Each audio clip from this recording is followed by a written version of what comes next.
Hello, this is Mrs. Ross, and this is a Lesson 61 Starred Problems. If you're looking for a Lesson 61 practice set, that's in a previous video. So let's go ahead and get started.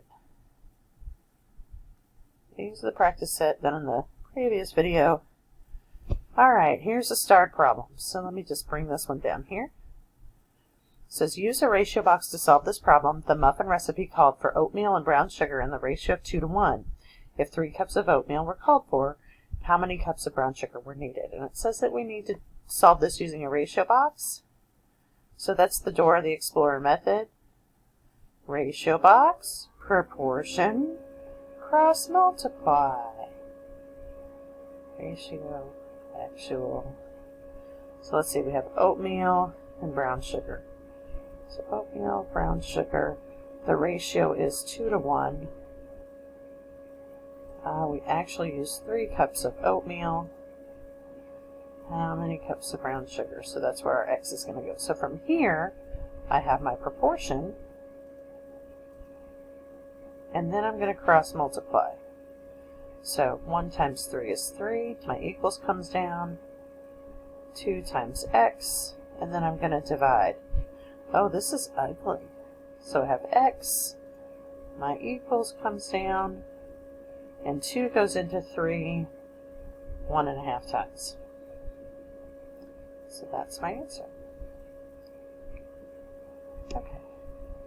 Number 3, Ricardo ran the 400-meter race 3 times. His fastest time was 54.3 seconds. His slowest time was 56.1 seconds. If his average time was 55 seconds, what was his time for the 3rd race? So we're going to start with our average formula. Average is equal to the sum over how many. Okay, and we know that the average was 55 seconds. We know the how many is equal to 3 times, right? Let's see, and then we have 2 of the 3 times. We've got the 54.3 plus 56.1 plus whatever. The one we're supposed to find for the 3rd race. So we're going to multiply. It's kind of like multiply, and then we have to add, and then we subtract. So let me show you what that looks like.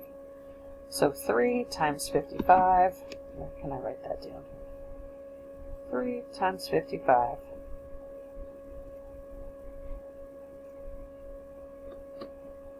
So what I've done is I've multiplied both sides by 3. Over here, that's going to cancel out, but over here it does not. If that doesn't make sense, just know that you're going to multiply by the denominator. And I get 165. Then I'm going to add this, so 54.3 plus 56.1, and I get 110.4 plus x. Then I'm going to subtract. And my equals comes down. This is going to go away. My x is going to come down. So minus 54.6. And that is my answer. I lost my cursor. There we go. Okay. Alright, 7. It says write this in scientific notation and then write this in standard form. Since this is a small number, I'm going to have to move this 1, 2, 3 to get it behind the first non-zero number.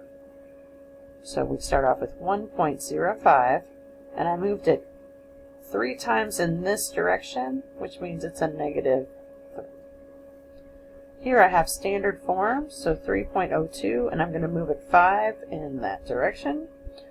1, 2, 3, 4, 5. So I like to rewrite it, and that's my answer. Okay, quadrilaterals. Wow, okay, this is all of the things. Number 10, what type of quadrilateral are the following? This is actually going to come in Investigation 6, which is right. Yeah, either way. So ECBF, so ECBF. That's going to be a parallelogram.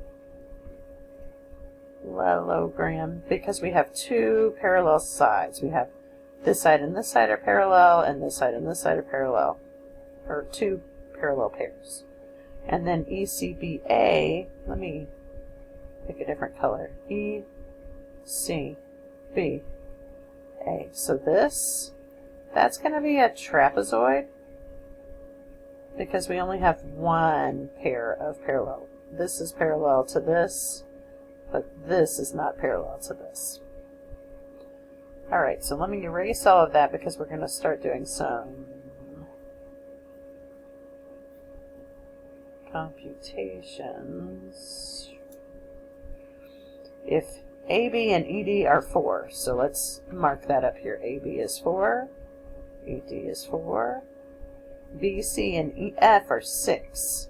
So BC is 6, EF is 6, BD and AE are 8. So this whole thing is 8. BD. So this whole thing is 8, which makes this 2. And AE, that makes this 2. Then what is the area of quadrilateral BCEF? So that's this. BC. Okay, so we know that the area of a quadrilateral is BCEF. We know that the area of a parallelogram, which is what this quadrilateral is base times height. My base is going to be 6. My height is going to be 4. Okay, because that's what this number is. That's 4. So we have 6 times 4, which is 24. Let me change colors here. Okay. What is the area of triangle ABF? So I know that the area of a triangle is base times height over 2. So where's ABF? ABF. Okay. So this is going to be my base. This is going to be my height. So I have 2 times 4 over 2. 8 over 2 is 4. Okay. And then what is the area of quadrilateral ECBA? Oh gosh. Okay, let me erase some stuff. We've got a lot going on here. There's lots of stuff happening here. Okay. Uh-oh. Okay. Where was I going with that? Right there. So that's still 2. ECBA. Alright, so as a trapezoid, the area of a trapezoid is 1/2 base 1 plus base 2 times height. So let's see. Here's base 1. Base 1 is equal to 6. There's base 2. Base 2 is equal to 8. And my height is equal to 4. So let's plug all of those in down here.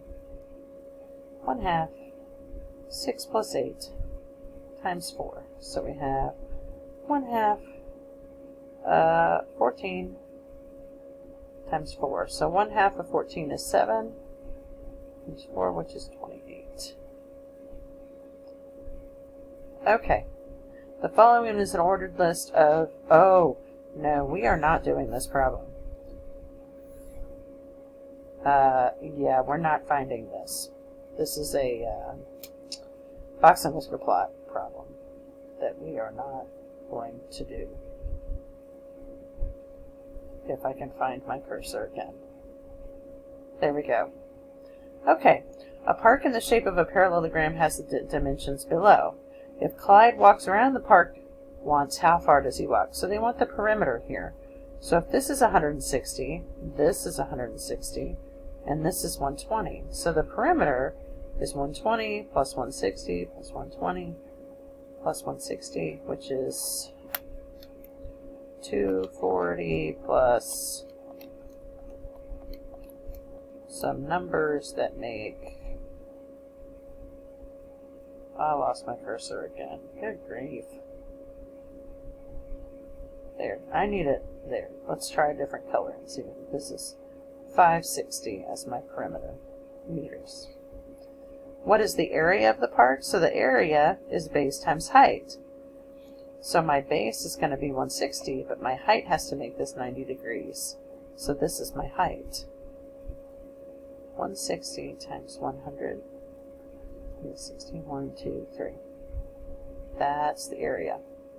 Does the parallelogram have rotational symmetry? So it starts like this, and then it rotates to something like this, and then it rotates to something like this, which is not the same. So I'm going to say no. Okay. The parallelogram at the right is divided into two congruent, or same. That means same angles, same sides.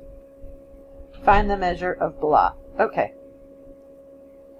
So here we have a triangle, the green triangle, and we have three angles.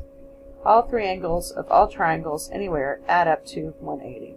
So I have 59 plus 61, which gives me 120.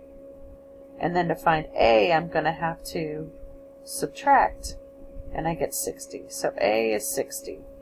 Let me go ahead and erase some of my green triangle work.